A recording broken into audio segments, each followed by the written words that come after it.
માતરમાં ભાજપ કાર્યાલયનું વીજ બિલ બાકી પડતા વીજ કનેક્શન કાપી નાખવામાં આવ્યું। વીજ કનેક્શન કપાયા બાદ કાર્યાલય પચાવી પાડવાનો વધુ એક વિવાદ પણ સામે આવ્યો।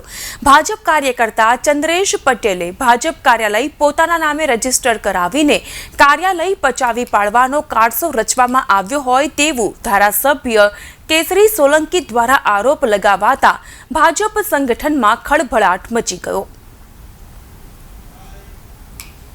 વિવાદ તો કંઈ છે નહીં, પણ આ ચંદ્રેશભાઈ ઉર્ફે પોપટભાઈને વારંવાર કંઈક ને કંઈક રીતે વિવાદ કેવો ઊભો થાય। સંઘની ઇલેક્શન વખતનો આ વિવાદ છે, એ પણ જિલ્લા કાર્યાલય ખાતે મારું રાજીનામું માગવા ગયા હતા એ જ ચંદ્રેશભાઈ, અને જે લોકો સાક્ષી બન્યા છે એ પણ આખી ટોળકી થઈ જિલ્લા કાર્યાલય ખાતે હતી, પણ એમને એક ખ્યાલ નથી, એ ભૂલી ગયા કે 16ની અંદર આ જગ્યાનો ભાડા કરાર રજીસ્ટરથી થયેલો હતો અને કેસરીસિંહે પાર્ટી કાર્યાલયને પાર્ટી તરફનો વાપરવા માટે આપી છે જગ્યા।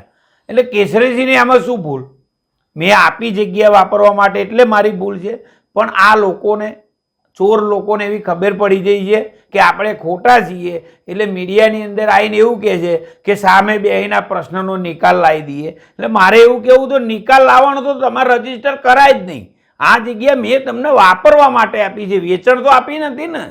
ભારતીય જનતા પાર્ટીનું માતર ખાતે આવેલું કાર્યાલયની અંદર જે કેસરીસિંહે કહ્યું છે ભાડા કરાર કરી લીધો છે, એ ભાડા કરાર કંઈક કારણસર કર્યો હશે, પણ મારું એટલું જ કહેવું છે કે ભાઈ ભારતીય જનતા પાર્ટીનું કાર્યાલય છે, પાર્ટીના લોકો ત્યાં બેસે છે અને આ કાર્યાલયની અંદર ભવિષ્યની અંદર એમને ભાડું નહીં આપવાના કારણે આ જગ્યા તે માલિકે મને કહ્યું કે ભાઈ તમે નવો ભાડા કરાર કરો, તો મેં ભાડા કરાર કરેલો છે, એ મારા પોતા માટે નહીં, હાલમાં પણ ભારતીય જનતા પાર્ટીનું કાર્યાલય ચાલે છે।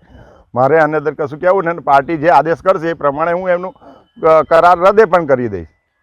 એનું લાઇટ બિલ પણ બાકી છે? હા, એ લાઇટ બિલ બાકી છે। એની પાછળનું કારણ છે કે જે તે સમયે ત્યાંના અમારા તાલુકા પ્રમુખ અને જે કાર્યાલય ચલાવતા લોકો અને ધ્યાન બહાર ગયેલું હોવાના કારણે એ લાઇટ બિલ બાકી છે, તો સોમવાર સુધીમાં એ પણ ભરાઈ